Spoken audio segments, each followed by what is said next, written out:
नमस्कार। आज के इस खास विश्लेषण में हम इतिहास के एक बेहद दिलचस्प पन्ने को पलटने वाले हैं। हम ये देखेंगे कि कैसे प्राचीन असम के समाज ने अपनी अनूठी और लचीली धार्मिक संरचनाओं के माध्यम से महिलाओं को गहराई से सशक्त बनाया। तो आज हम क्या-क्या कवर करने वाले हैं।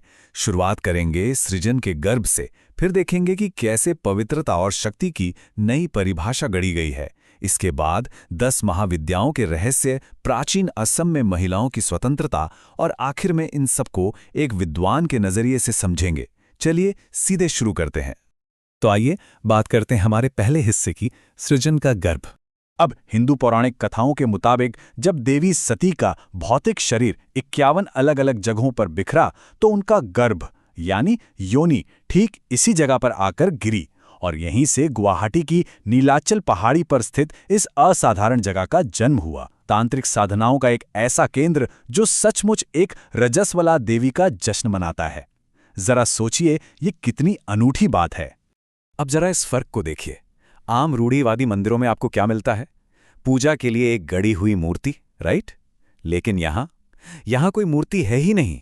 मानक धार्मिक वास्तुकला से ये एक बहुत बड़ा, बल्कि कहिए कि क्रांतिकारी बदलाव है। यहाँ भक्त सीधे एक प्राकृतिक भूमिगत जल स्रोत की पूजा करते हैं, जो महिला जीव विज्ञान का ही एक भौगोलिक रूप है। कामाख्या शब्द का ही जो अर्थ निकाला जाता है वो पूरी तरह से साफ कर देता है कि ये मंदिर कैसे महिला प्रजनन शक्ति और स्वयं सृजन को ब्रह्मांड के सर्वोच्च केंद्र के रूप में देखता है। ये विचार सीधे सीधे उस समय के पितृसत्तात्मक नियंत्रण को चुनौती देता है। चलिए अब आगे बढ़ते हैं दूसरे भाग की ओर, पवित्रता और शक्ति की नई परिभाषा। अब ये एक बहुत ही दिलचस्प और ऐतिहासिक अंतर है। एक तरफ उपमहाद्वीप के बाकी हिस्सों में मासिक धर्म को अशुद्ध, खतरनाक और एक सख्त वर्जना माना जाता था, लेकिन कामाख्या में यहाँ इसे सीधे तौर पर दिव्य और जीवनदायिनी शक्ति का दर्जा दिया गया। तांत्रिक परंपरा में इस जैविक तरल पदार्थ को खपुष्प कहा गया है, यानी इसे एक बेहद शक्तिशाली और पवित्र प्रसाद मान लिया गया। ये कोई छोटी बात नहीं थी।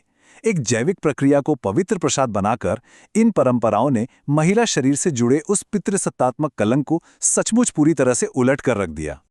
और यही वजह है कि हर साल जून में अंबुबाची मेले के दौरान पूरे 3 दिनों के लिए मंदिर के कपाट बंद रहते हैं। मान्यता है कि इन 3 दिनों में देवी अपने वार्षिक मासिक धर्म से गुजरती हैं।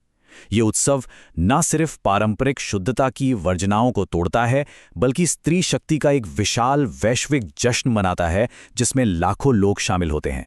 यहां से हम प्रवेश करते हैं हमारे तीसरे भाग में, 10 महाविद्याएं। इस मंदिर परिसर में 10 महाविद्याओं का एक बेहद रहस्यमयी और आकर्षक समूह मौजूद है। भयंकर विनाश करने वाली काली से लेकर परम सौंदर्य की प्रतीक त्रिपुरा सुंदरी तक, ये 10 देवियां ब्रह्मांडीय चेतना के हर एक आयाम को दर्शाती हैं, चाहे वो शून्यता हो या प्रचुरता।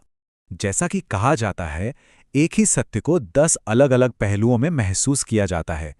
इसका सीधा सा मतलब ये है कि ये देवियां कोई छोटी-मोटी या गौण रचनाएं नहीं हैं, बिल्कुल नहीं। ये तो दैवीय स्त्रीत्व की असीम और पूरी शक्ति हैं, जो 10 बिल्कुल अलग और शक्तिशाली रूपों में खुद को व्यक्त कर रही हैं। और तांत्रिक पूजा की सबसे क्रांतिकारी बात पता है क्या थी? वो ये कि परम दिव्यता को पूरी तरह से समझने के लिए पुरुष भक्तों को मानसिक रूप से खुद एक महिला की पहचान अपनानी पड़ती थी। जरा सोचिए इस बात को। इस एक नियम ने पवित्र स्थानों में महिलाओं की स्थिति को सचमुच अप्रत्याशित ऊंचाइयों तक पहुंचा दिया।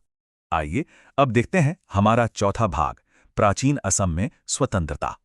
अब सवाल यह है कि इन धार्मिक मान्यताओं का असल जिंदगी पर क्या असर हुआ। खैर, गैर आर्य और आदिवासी सामाजिक संरचनाओं के चलते यहाँ महिलाओं को बाकी उपमहाद्वीप की तुलना में गजब की आज़ादी मिली हुई थी।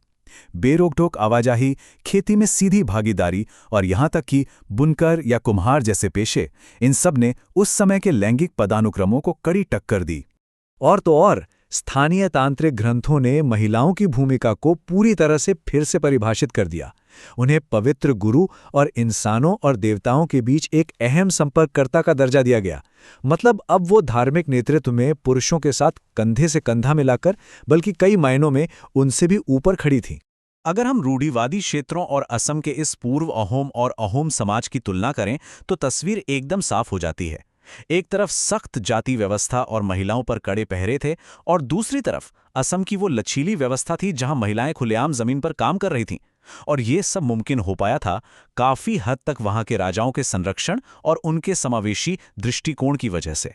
तो चलिए, अब आते हैं हमारे आखिरी भाग पर, एक विद्वान का दृष्टिकोण। अब सोचने वाली बात यह है कि आज के इतिहासकार और विद्वान इस पूरे परिदृश्य को, जहां महिला जीव विज्ञान, शक्ति और सामाजिक नियम आपस में इस तरह से जुड़े हैं, कैसे देखते हैं। इन चीजों को आधुनिक पूर्वाग्रहों के बिना समझने के लिए विद्वान कुछ खास अकादमिक पद्धतियों का इस्तेमाल करते हैं।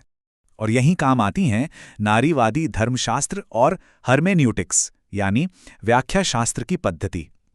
इस मिश्रित तरीके का इस्तेमाल करके आज के शोधकर्ता सिर्फ अनुष्ठानों के ऊपरी स्वरूप को नहीं देखते, बल्कि गहराई में जाकर ये समझते हैं कि असल में ये प्राचीन ग्रंथ महिलाओं को किस तरह से सामाजिक और धार्मिक सशक्तिकरण दे रहे थे।